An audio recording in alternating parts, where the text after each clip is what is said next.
Welcome to another episode of the Meal Prep Monday podcast. I'm your host and founder of Prep Dish, Allison Schaaf. I'm back today with another interview episode. I'm really excited for you to hear the conversation I have with our guest, Katy Wells.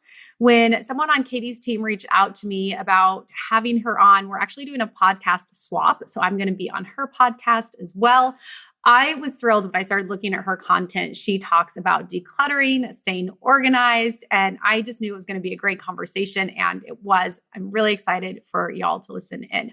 Before we get to today's episode, though, I do have an email from Prep Dish subscriber Cody from Georgia. Cody writes, I have fallen in love with this meal planning service. I have tried numerous meal planning services, at least 6, and once a month meal cooking, and even a home meal delivery service.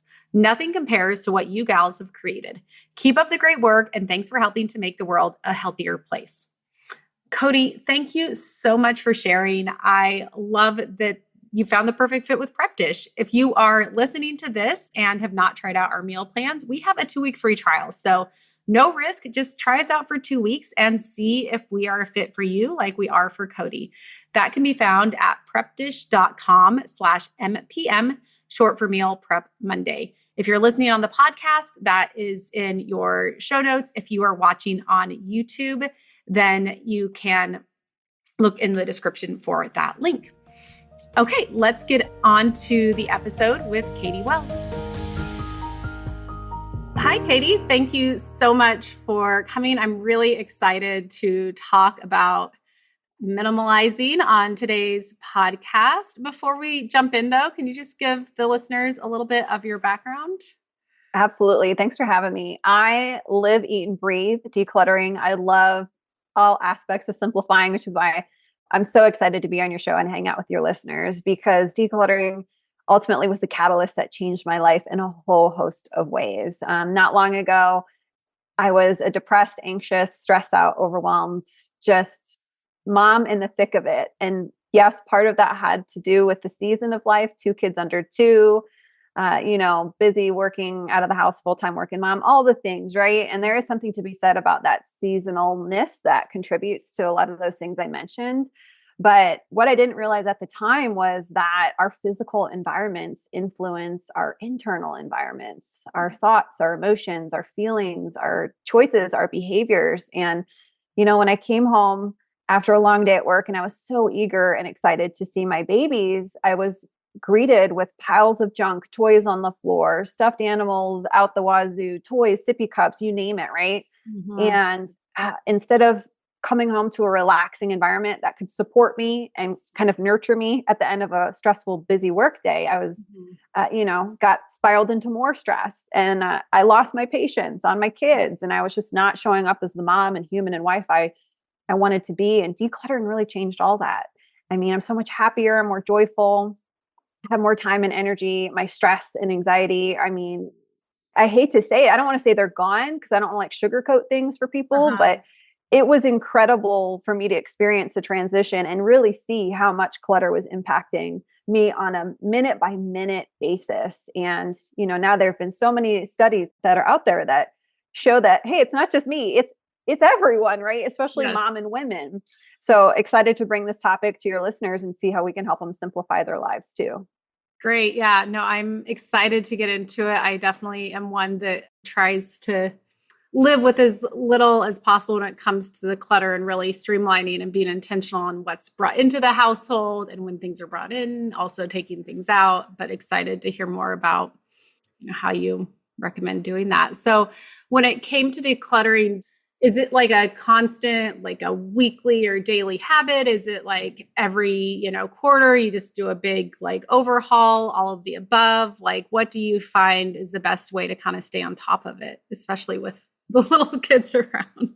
Yeah, I mean, really the same way to stay on top of it, or what I'm going to reference as like maintenance mode, which is where I am, in my humble opinion, after coaching now tens of thousands of women and families, is the same way to get out of it, right? And so a lot of your listeners aren't where you are. A lot of your listeners might be overwhelmed, right? Like I was, and have tried all the checklists, all the methods, but still it's just so much. We're busy, we're overwhelmed, we don't have a ton of time. And so the same way, again, I'm in maintenance is the same way I got out of it. So one of my strategies I developed along the way that really helped move the needle was my clutter audit. So a clutter audit often takes less than 2 minutes. So for all my busy moms and parents listening or busy human beings, if you have less than 2 minutes, you can do a clutter audit. Sometimes they take 10, 30 seconds. And what these are these micro declutter sessions that you incorporate into your everyday activities. So think about all the household chores you do on a day-to-day basis, all the movements, you going from room to room, picking up, cleaning up, all the things, doing laundry, cooking, cleaning, etc.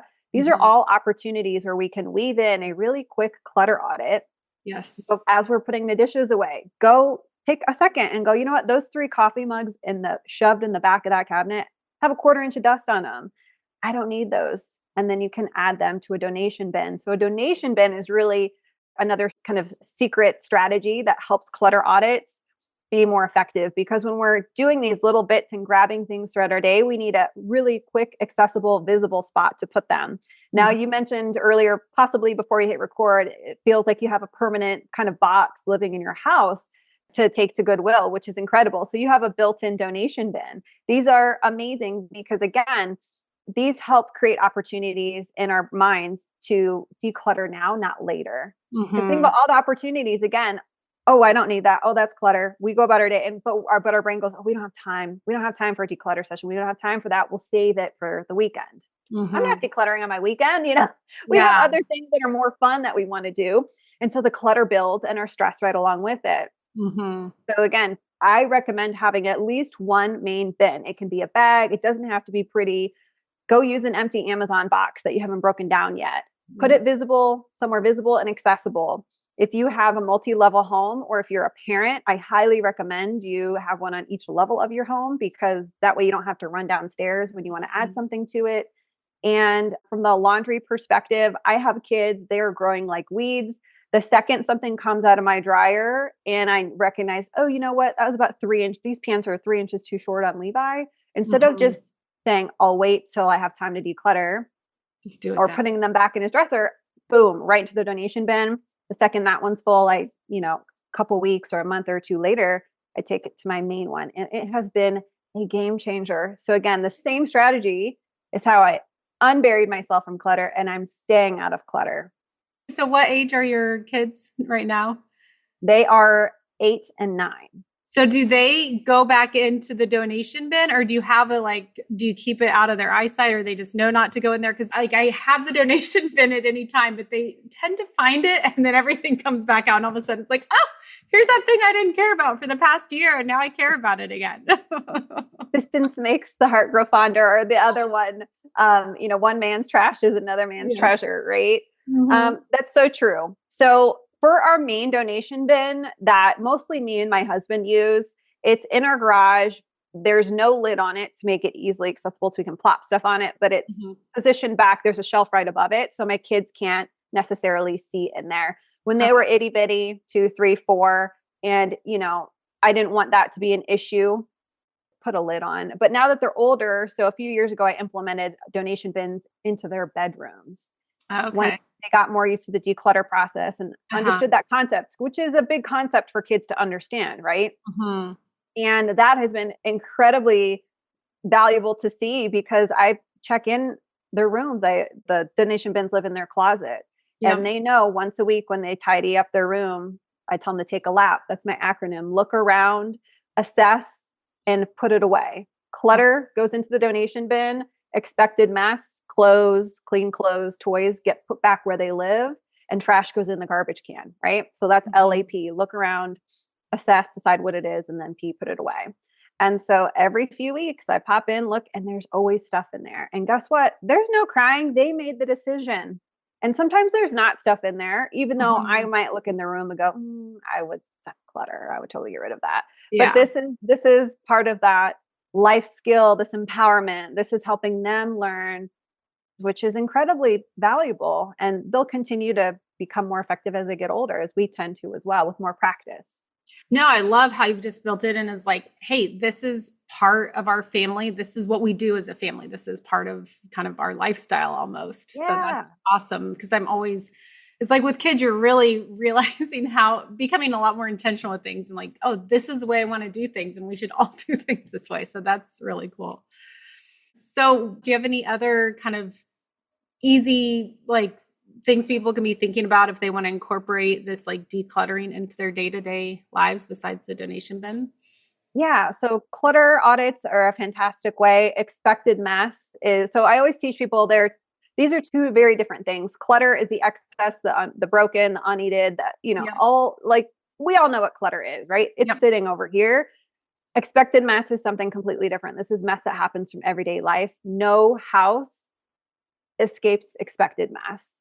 So I think we need to just remind ourselves that we are not a failure for our countertops filling back up with mess after we clean them off.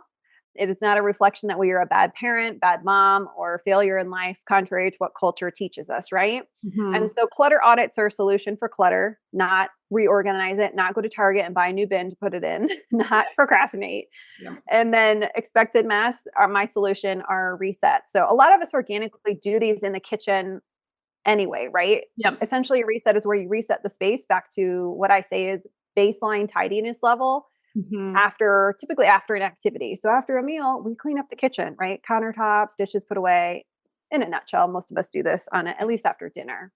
And so I apply that same mindset towards other spaces in our home, especially gathering hubs or busy transition areas. Entryway, doing one reset a day. Putting shoes where they belong, because Lord knows nobody puts their shoes in the shoe bench the first time, right? Oh my gosh, really quick on the things. But I do have, so I don't think I've mentioned this on the podcast, but I've noticed, so my kids' school, they go to a Waldorf school and they have this thing where it's like, make your shoes happy. And so my 3-year-old comes around and is like, oh, I'm going to make my shoes happy. And that means like making them tidy and like so now I've started using that for like the dish towel. Can you make the dish towel happy? And I'm like, what else can we make happy in our house? But it's amazing because they don't do it without me reminding them. But like, if I say, oh, can you make your shoes happy? Like 50-50, like he knows what to do though. And so he's capable. It doesn't happen a lot, but I think over time it will. So that's my little, I see a future where maybe it'll happen, Yes. My kids back in the day went to Montessori and it was something similar, right? But that also, think about it. Like if you hear, hey, make your shoes happy, that hits different than put your shoes away. Exactly. You know what I mean? I love it. It feels different. I would be like, oh, I want to make my shoes happy. I'm here for that. I think that's a great tip. Thank you for sharing. Yeah. So you could say it. Let's make the entryway happy. Yes. Hey, let's make your play space happy. Let's make the living room happy. Let's make the kitchen happy. And just inviting your kids in to be active participants when it comes to household management, right? This is what we all want. It's what we strive for.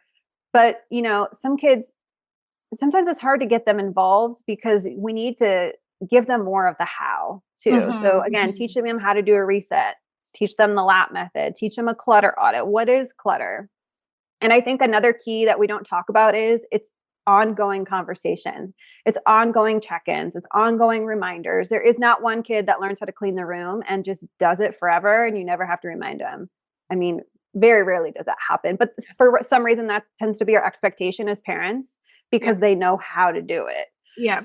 Yeah, I know. It's like in our household, I'm like, is this developmentally appropriate? No, I had someone else on the podcast in the spring and she talked about this. She homeschooled like 9 kids and she was like, keep in mind, like they may know how to do it. But you have to do it alongside them for so many times before they really learn. And so I always have to remind myself, yes, they know, but like, I can't just tell them and expect them to do it. That's too high of an expectation. But me offering to hold their hand and do it with them, that's appropriate for my kids' age. I'm sure hopefully as they get older, like there is a stage, but right now, definitely I'm not in that stage all the time.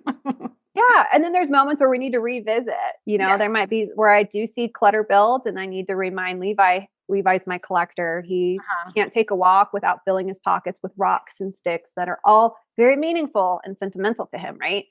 So I've given him a physical boundary. Hey, bud, I love that you collected those rocks. Those are really great. So here's where we can keep them in this bin, in this drawer. Okay. Once this starts to overflow, you choose what gets to go. And guess what? The older rocks, old news. I don't really care about them so much anymore. The newer rocks is what I want, right? Kids are just like us. Newer feels better. You get that dopamine hit. Yeah. But by giving them something really concrete, Mm-hmm. like a physical boundary, a limitation. Could be a drawer for t-shirts. It could be a bookcase for books, right? Hey, I Yep. noticed your bookcase it's overflowing. So Mm-hmm. what does that mean? It means that we need to get rid of some stuff. Kids can visually see that, and that helps paint the picture. And that was Yep. one of the first places I started with my kids when they were smaller. Great. Well, before we wrap up, I can't not ask about the kitchen. So, do you have any kind of top tips or recommendations for keeping the kitchen, free of extra clutter? I think actually, I'm going to give a surprise answer. I Good. think one of my top suggestions to keep your kitchen tidy is actually to have a functional, organized entryway or transition spot into your home. I find that with a lot of my students, yes, I mean, we can declutter unitaskers, we can declutter excess appliances and stuff. Yes, that's all great. But a lot of people struggle with like the paper and the mail and the homework and all the junk that just gets the broken toys, the things that I don't know what to do with this. It lands in your kitchen or on your kitchen table. So when you have an organized, functioning entryway where, like you said, I know it can feel like an eye roll moment for people to hear this. It was for me, but it's so important. Everything has a home Yes. and you have systems in place. I'm going to go through the mail once a week or a little bit each day, right? Whatever, put systems in place that you can be consistent with to help maintain that entryway. And also, one of my favorite acronyms and life hacks that ties in with the entryway and kitchen to any space in your home is only handle it once. So Ohio, so the state of Ohio, got a shout out there, right? Acronym, only handle it once. So when I come home, I've taught myself this, taught my husband and my kids, only handle it once. The shoes get put away the first time right away. Yep. The mail goes in the mail slot. It doesn't get dumped here. Your book bag goes here. You unpack it. Here's a spot for your homework, right? And this ties in the conversation we've been having, teaching, modeling, coaching, Yes. praising for when they do get it right. And I'm telling you what, all of that stuff, when it's stored and kept in your entryway, and from a paper perspective, about 80 to 90% of paperwork that comes into our house, we don't need to keep forever. So keeping it as much as we can in that one space limits all of it from getting just trashed all over your kitchen. All right. So hopefully that's helpful for you and your listeners. No, that is so helpful. And I think it makes sense of like, what is actually the thing in the kitchen that's bothering you? Like, is it dirty dishes or is it mail? And like, start with that versus, yeah. So that makes so much sense of like, are there things that are spilling into that area that shouldn't even be there to start with? So That's right. That's right. I love it. I love it. Well, as we wrap up, anything else that you really want to share to make sure people think about if they're inspired to, incorporate some of these tips into their life? I would say at the end of the day, your home doesn't need to look like an image out of Good Housekeeping in order to support and bless you and your family. And I think that reminder for me along my simplifying journey in the beginning and continues to be to this day, so liberating and inspiring to know that it doesn't have to be perfect. I don't need the perfect bin. I don't need the perfect labeling system. I don't need the perfect kitchen appliance or perfect whatever. Yeah. This is about making my home functional. If I want to have 3 spatulas, even though this minimalist guru is telling me to only have one, I'm going to keep 3 spatulas, Yes. And another mantra that's helped me so much is progress, not perfection. We are forced perfection down our throats on so many levels, especially as women and moms from a home perspective, right? Tying into what I talked about earlier, mess isn't just mess to a lot of us. We assign meaning to mess. And for a lot of us, it's I'm a failure, or why can't I figure this out? Or I stink at keeping a home, or whatever it is. Those are really damaging over time. Those thoughts, those little conscious or subconscious thoughts. Yeah. And so being able to go, you know what? Progress, not perfection. I'm going to do a clutter audit. I'm going to focus on getting rid of one thing a day. I can do that no matter how busy I am. And, in a world of, remember the story of the tortoise and the hare? Mm-hmm. The hare was like sprinted off, thought he had it, the race. Like he's like, I got this in the bag, right? And the tortoise just creeps along slowly, one step at a time.